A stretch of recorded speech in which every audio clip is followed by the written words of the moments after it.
Sir ನಾವಿನ್ನು ಯಾರನ್ನೂ ವಕೀಲರನ್ನ ನೇಮಿಸಿಲ್ಲ.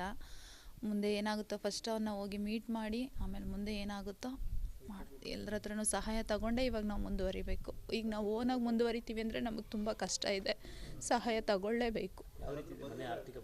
ತುಂಬ ಕೆಟ್ಟಿದೆ ಸರ್. ಅವ್ನು ಕೊಡೋ ದುಡ್ಡಲ್ಲೇ ನಾವು ಜೀವನ ಮಾಡ್ಕೊಂಡು ಹೋಗ್ತಿದ್ವಿ. ಇವಾಗ ನಮಗೆ ಇನ್ನು ದುಡಿಯೋರು ಯಾರೂ ಇಲ್ಲ. ನಮ್ಮ ಅಪ್ಪನ ಕೈಯಲ್ಲೂ ಆಗಲ್ಲ, ನಮ್ಮ ಅಮ್ಮನೂ ಹುಷಾರಿಲ್ಲ. ಇವಾಗಂತೂ ಇದ್ದಿದ್ದು ಈ ಪ್ರಕರಣ ಆದಮೇಲೆ ಇದ್ದಿದ್ದು ಹಾಸಿಗೆ ಹಿಡ್ದವ್ರು ಅವರು. ತುಂಬ ಕಷ್ಟ ಇದೆ.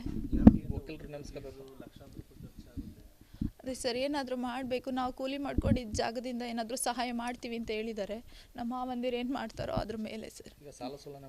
ಹೌದು ಸರ್, ಸಾಲನೇ ಮಾಡಬೇಕು.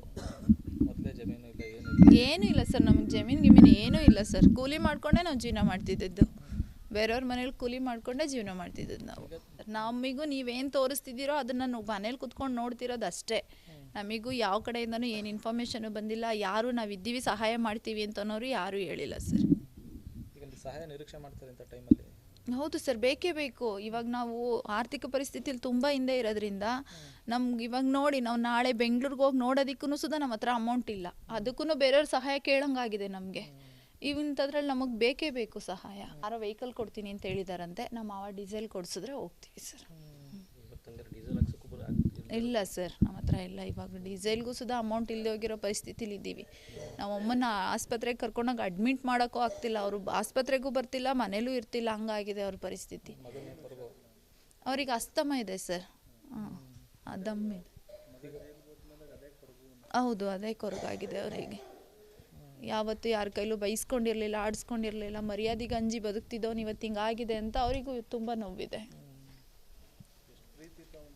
ತುಂಬ ಪ್ರೀತಿ ಇತ್ತು ಸರ್ ಎಲ್ರಿಗೂ. ತುಂಬ ನಾವು ಅವನ್ನ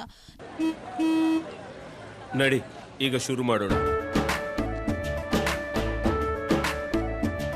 ಕೇಸರಿಯಿಂದ ಮನೋಲ್ಲಾಸ ಮನಸ್ಸು ಮತ್ತೇರಿ ಕುಣಿದಾಡಿದೆ ನೋಡು, ಮನಸ್ಸು ಮತ್ತೇರಿ ಕುಣಿದಾಡಿದೆ ನೋಡು. ಕ್ಷಣ ಕ್ಷಣವೂ ಆಚರಿಸಿ ಕೇಸರಿ ಹಬ್ಬ. ವಿಮಲ್ ಬಾಯಲ್ಲಿ ಹೇಳಿ ಕೇಸರಿ. ನಂದೀಶ ಅಂತ ಕರಿತಾನೆ ಇರಲಿಲ್ಲ, ಮಗ ಅಂತಾನೆ ಕರಿತಿದ್ವಿ. ಅಷ್ಟು ಪ್ರೀತಿ ಇತ್ತು ನಮಗೆಲ್ಲ ಅವನ ಮೇಲೆ. ತುಂಬಾ ಪ್ರೀತಿ ಇತ್ತು. ಅವನಂದ್ರೆ ನಮಗೆ ತುಂಬಾ ಇಷ್ಟ. ನಾನಲ್ಲ, ನನ್ನ ಮಕ್ಕಳಿಂದ ಹಿಡಿದು ಪ್ರತಿಯೊಬ್ಬರಿಗೂ ತುಂಬಾ ಇಷ್ಟ ಸರ್ ಅವನಂದ್ರೆ.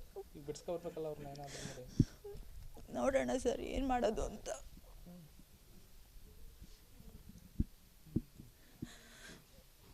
ದರ್ಶನ್ ಕಡೆಯವರು ಏನಾದರೂ ಹೆಲ್ಪ್ ಮಾಡ್ತಾರೆ ಅನ್ನೋ ನಿರೀಕ್ಷೆ ಇದೆಯಾ?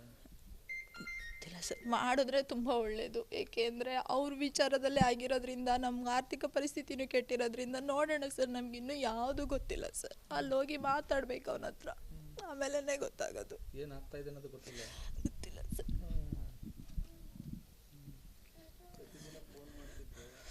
ದಿನಕ್ಕಿಲ್ಲಾದರೂ 5-6 ಸರಿ ಮಾಡ್ತಿದ್ದ ಸರ್ ಫೋನು. 1 ಸೆಕೆಂಡು ಇರ್ತಿರ್ಲಿಲ್ಲ ಅವನು ಫೋನ್ ಮಾಡ್ದೇನೆ ನಮ್ಮ ಹತ್ರ. ಯಾವಾಗಲೂ ಮಾಡೋನು ಫೋನು. ಬೆಳಿಗ್ಗೆಯಿಂದ ಹಿಡಿದು ಊಟ ಆಯ್ತಾ, ತಿಂಡಿ ಆಯ್ತಾ ಅನ್ನೋದ್ರಿಂದ ಹಿಡಿದು ಪ್ರತಿಯೊಂದನ್ನು ಮಾಡ್ತಿದ್ದ.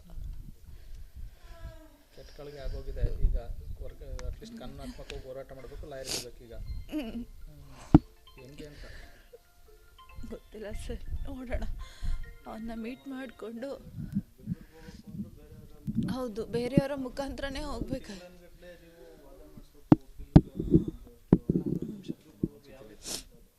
ಅದೇ ಯಾರಾದರೂ ಸಹಾಯ ಮಾಡಿದ್ರೆ ಮಾಡ್ತೀವಿ ಸರ್. ಇಲ್ಲಾಂದರೆ ಸಾಲ ಸೋಲನಾದರೂ ಮಾಡಬೇಕು.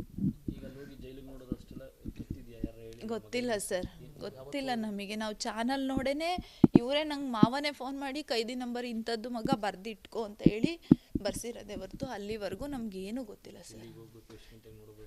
ಏನೂ ಗೊತ್ತಿಲ್ಲ ಸರ್. ನಾವು ಯಾವತ್ತೂ ಹೋಗಿದ್ದವರೇ ಅಲ್ಲ ಅಲ್ಲಿಗೆ. ನಮಗೆ ಸ್ಟೇಷನ್ ಹೆಂಗಿದೆ ಅನ್ನೋದು ಸುಧಾ ನಮಗೆ ಗೊತ್ತಿಲ್ಲ. ಅಂಥದ್ರಲ್ಲಿ ನಮಗೆ ಹೆಂಗೆ ಗೊತ್ತಿರುತ್ತೆ ಅದೆಲ್ಲ. ಇವತ್ತು ನೋಡಿ ಜೈಲ್ಗೆ ಹೋಗೋ ಪರಿಸ್ಥಿತಿ ಬಂದಿದೆ.